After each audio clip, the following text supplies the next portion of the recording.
Hello and welcome to our channel, where we analyze major global developments that shape our world. Today, we'll be diving into one of the most controversial decisions made by Donald Trump during his second term as President of the United States. On day one of his presidency, Donald Trump signed an executive order aimed at ending birthright citizenship, a long-standing principle enshrined in the U.S. Constitution. This decision has not only divided the nation, but also sparked global debates about immigration, equality, and human rights. For Indian Americans and other immigrant communities, the implications of this policy are profound. Families, children, and even entire industries are now grappling with the uncertainty this decision has created. In this video, we will dive into the history and significance of birthright citizenship, the details of Trump's executive order and his reasoning behind it, how Indian Americans and immigrant families will be impacted, the negative consequences, legal, social, and economic, of this policy. What happens next? The legal battles, opposition, and the future of immigration reform. So, make sure to watch until the end.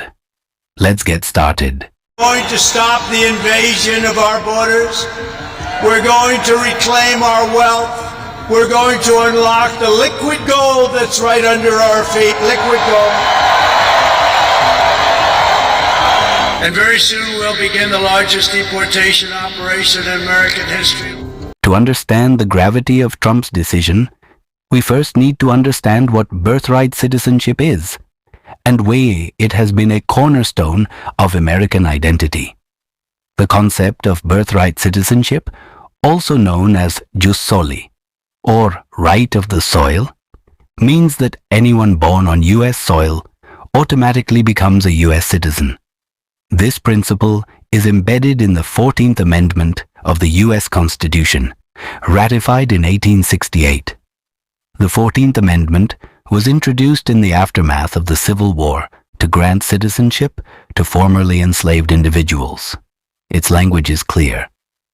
All persons born or naturalized in the United States and subject to the jurisdiction thereof are citizens of the United States and of the state wherein they reside. Over time, this principle has come to symbolize equality and inclusivity. Unlike many countries that base citizenship on ancestry or ethnicity, the U.S. uses birthplace as the sole criterion. This has made America a beacon of opportunity for millions of immigrants. For immigrant families, birthright citizenship is not just a legal status. It's a promise of a better future for their children, who can enjoy the full rights and protections of being American citizens. On January 21st, 2025, Donald Trump made headlines by signing an executive order that aims to fundamentally change how citizenship is granted in the United States.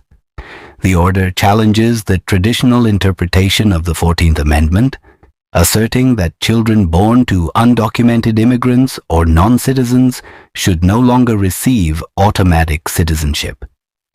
Trump has described birthright citizenship as ridiculous, arguing that it encourages illegal immigration and birth tourism.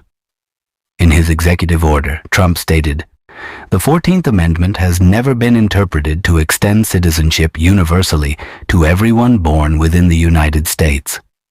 This policy has been abused for decades, and it's time to restore fairness to our immigration system." The policy is set to take effect 30 days after the order's issuance. However, legal experts and immigrant rights advocates argue that such a drastic change cannot be implemented through an executive order alone. Now let's turn our focus to the Indian American community, a group that is particularly affected by this decision. According to the U.S. Census Bureau, there are approximately 5 million Indian Americans in the United States, making up around 1.47% of the population. Many of them are first-generation immigrants, with families relying on birthright citizenship to secure a stable future for their children.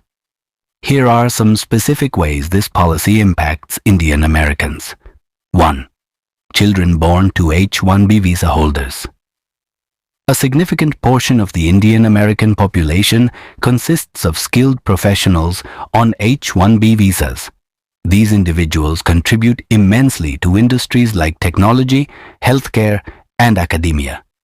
However, under the new policy, children born to these visa holders will no longer qualify for automatic citizenship, creating an uncertain future for thousands of families. 2. The end of birth tourism. Birth tourism, a practice where expectant mothers travel to the US to give birth and secure citizenship for their child, has been a contentious issue. While not widespread, it has been a strategy used by some Indian families. This executive order puts an end to this pathway, closing doors for families seeking opportunities for their children. 3. Legal and social limbo. Without citizenship, children born in the US could face challenges accessing education, healthcare, and even basic legal protections. This creates a two-tier system where children born in the same country may have vastly different rights based on their parents' immigration status. 4th, impact on family dynamic. This policy could also lead to family separations, as undocumented parents may face deportation while their children, who previously would have been citizens, remain in the US without a clear legal status. While Trump's executive order is intended to address issues like illegal immigration and birth tourism, it raises serious concerns. Let's explore the potential downsides. The 14th Amendment is explicit in its language, and any attempt to reinterpret it will face significant legal hurdles. Critics argue that Trump's executive order undermines the rule of law by bypassing Congress and ignoring the Constitution's original intent. This policy disproportionately affects vulnerable communities, including Indian, Mexican, and other immigrant groups. By denying citizenship to children born in the US, the policy risks creating an underclass of stateless individuals. Denying citizenship based on parents' immigration status could deepen social divides, fostering resentment and discrimination. Children born in the US but denied citizenship may feel alienated and excluded from the society they grow up in. Indian Americans are among the most educated and economically successful immigrant groups in the US. Restrictive immigration policies may deter skilled workers from coming to the US, leading to a loss of talent in key industries. The policy could lead to mass deportations, family separations, and long-term psychological trauma for immigrant families. Critics argue that this violates basic human rights and international norms. The implementation of this policy is far from certain. Legal experts, advocacy groups, and lawmakers have vowed to challenge the executive order in court. The American Civil Liberties Union, ACLU, has already filed lawsuits, arguing that the order violates the 14th Amendment. They warn that allowing this policy to stand could set a dangerous precedent for future executive overreach. The outcome will likely depend on the courts, where the debate will center on the Constitution's original intent and the limits of presidential power.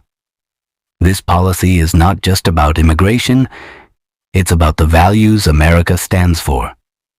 The United States has long been a symbol of hope and opportunity, attracting people from around the world.